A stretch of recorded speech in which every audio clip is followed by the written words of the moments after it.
আসসালামু আলাইকুম ভিউয়ার্স, কাজস ব্লগে আপনাদের সবাইকে স্বাগতম। দেখতে দেখতে চলেই এলো শীতকাল, আর শীতকাল মানেই নানা রকম রং বেরঙের সবজির সমাবেশ। আর আমার মতে সেই সকল সবজি দিয়ে মাছের ঝোলই সবচেয়ে দারুণ। ভাবলেই মনটা কেমন যেন গরম গরম হয়ে ওঠে। কিন্তু তাতেই তো চলবে না, পেটও গরম করা চাই। তাই চলুন দেখে নেওয়া যাক রেসিপিটা।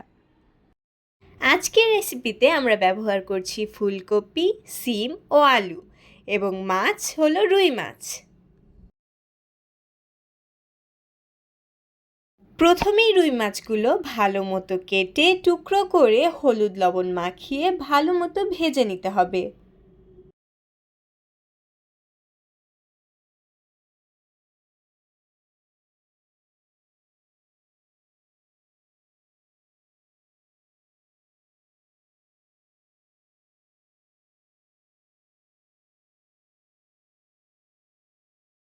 এবারে পাত্রে তেল গরম করে পেঁয়াজ কুচি দিয়ে সোনালি করে ভেজে দিয়ে দিতে হবে লবণ, হলুদ গুঁড়ো এবং আলু। আলু খানিকটা ভাজা হয়ে গেলে দিয়ে দিব ফুলকপি, কাঁচামরিচ এবং লবণ। এরই সাথে লাগবে রসুন বাটা, আদা বাটা, শুকনো মরিচ গুঁড়ো, জিরা গুঁড়ো এবং সামান্য পানি। মশলাগুলো ভালো মতো কষিয়ে সিম এবং আরও খানিকটা লবণ দিয়ে ঢেকে রাখতে হবে।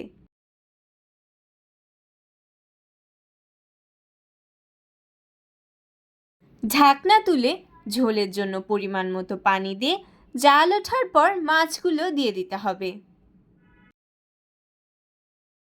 সারা বছরই তো নানা ধরনের সবজি পাওয়া যায়, কিন্তু শীতের সবজির স্বাদটাই আলাদা।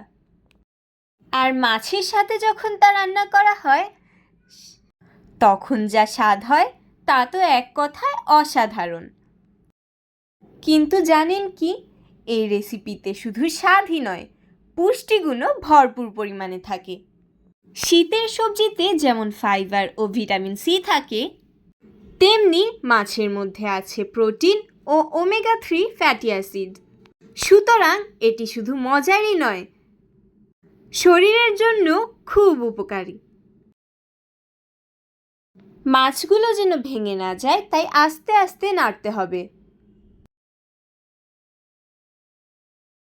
এই পর্যায়ে আমরা দিয়ে দিব ছাক বাটা। এর সাথে দিয়ে দিব কয়েকটি কাঁচামরিচ।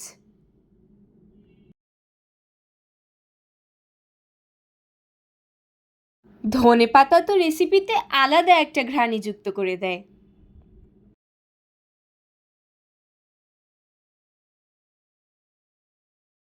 তৈরি আমাদের মজাদার রেসিপি। এবার দেরি কিসের, একবার বানিয়ে দেখুন আর শীতের উপভোগটা দ্বিগুণ করুন। আপনাদের যদি রেসিপিটি ভালো লেগে থাকে তাহলে লাইক দিন এবং শেয়ার করুন। নতুন নতুন আপডেটস পেতে আমাদের চ্যানেলকে সাবস্ক্রাইব করুন এবং বেল আইকনে ক্লিক করুন। সবাই ভালো থাকবেন, নিরাপদে থাকবেন। আল্লাহ হাফেজ।